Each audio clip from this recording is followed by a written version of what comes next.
श्री माणिकराव कोकाटे यांचं जे शिक्षा होती, शिक्षेचं जे जजमेंट होतं, ते जजमेंट आज आपण चॅलेंज केलं, अपील दाखल केलं होतं. मेहरबान सेशन्स कोर्टापुढे ते अपील निघालं.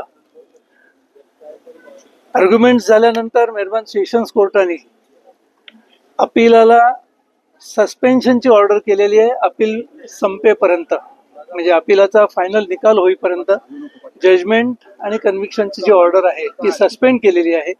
आणि अपीलाचा निकाल होईपर्यंत दोन्ही आरोपींना, माणिकरावजी आणि त्यांचे बंधू विजयजी, या दोघांनाही जामिनावर सोडण्याचा हुकूम केलेला आहे. 1 लाख रुपयाचा जामीन मंजूर केलेला आहे. सर, आपण या केसच्या संदर्भामध्ये जे जे पुराव्यामध्ये लोकांची नावं आलेली होती, ती नावं घेऊन आमची केस, अपील आमच्यासाठी कसं चांगलं आहे, मेहरबान ट्रायल कोर्टाने जे ऑब्झर्वेशन जजमेंटमध्ये केलेली आहेत, ती काही मुद्दे त्यातले मी मेहरबान सेशन्स कोर्टाच्या निदर्शनास आणून दिले. आणि ते मुद्द्यांच्या वरती आम्हाला अपील कसं चांगलं आहे ते मी मेहरबान कोर्टाला दाखवून दिलं. करताना आपण अपिलाबरोबरच 2 वेगवेगळे अर्ज दाखल केले होते. एक सस्पेन्शन ऑफ द सेंटेन्स आणि एक स्टे ऑफ द सेंटेन्स. तर सस्पेन्शन ऑफ द सेंटेन्स मेहरबान कोर्टाने अलाव केलेलं आहे. अपील संपेपर्यंत सेंटेन्स सस्पेंड केलेलं आहे आणि जामिनावर सोडलेलं आहे. परंतु सेंटेन्स आहे 2 वर्षाचं, ते स्टे करण्यासाठी म्हणून आज मी आर्ग्युमेंट केलं. उद्याला सरकारी वकिलांच्या आर्ग्युमेंटसाठी उद्याला ते ठेवलेलं आहे. त्याच्यावरती इंडिपेंडेंटली उद्या ऑर्डर मेहरबान कोर्ट करेल. डिस्क्वालिफिकेशन जे आहे 2 वर्ष किंवा 2 वर्षापेक्षा जास्त एखाद्या MLA ला किंवा मेंबर ऑफ पार्लमेंट किंवा लेजिस्लेटिव्ह असेंब्लीच्या मेंबर्सना जर 2 किंवा 2 वर्षापेक्षा जास्त शिक्षा झाली तर ते मेंबर म्हणून डिस्क्वालिफाय ठरतात. तर हे डिस्क्वालिफिकेशनसाठी स्टे ऍप्लिकेशन वेगळं दाखल केलेलं आहे. बरोबर.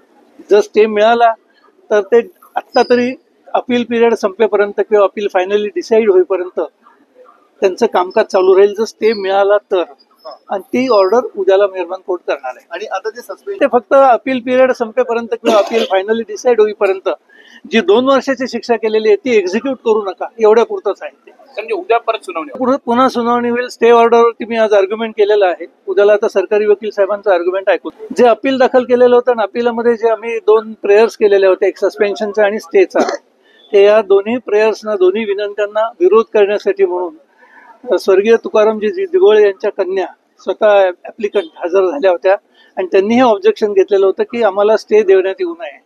परंतु मेहरबान कोर्टाने त्यांचं सगळं म्हणणं ऐकून घेऊन आत्ता ह्या स्टेजला त्यांचं म्हणणं ऐकून घेता येणार नाही असा निर्णय दिलेला आहे. सर, आपण एवढंच होतं की आत्ता ह्या स्टेजला त्यांना ऑब्जेक्शन घेण्याचे अधिकार नाही आहेत, कारण त्या काही फिर्यादी नव्हत्या किंवा त्यांचा साक्षीदार म्हणून त्या ट्रायल कोर्टापुढे त्यांचा साक्षीदार म्हणून तपासलेलं पण नाहीये. त्यामुळे आत्ता त्यांना अधिकार नाही ह्या स्टेजला. दिस इज प्रिलिमिनरी स्टेज. अजून सरकार पक्षाला पण नोटीस निघालेली नाही. ते निघायच्या आधीच कोणीतरी स्वतःहून अपियर होत आहे, तर त्याला माझं ऑब्जेक्शन.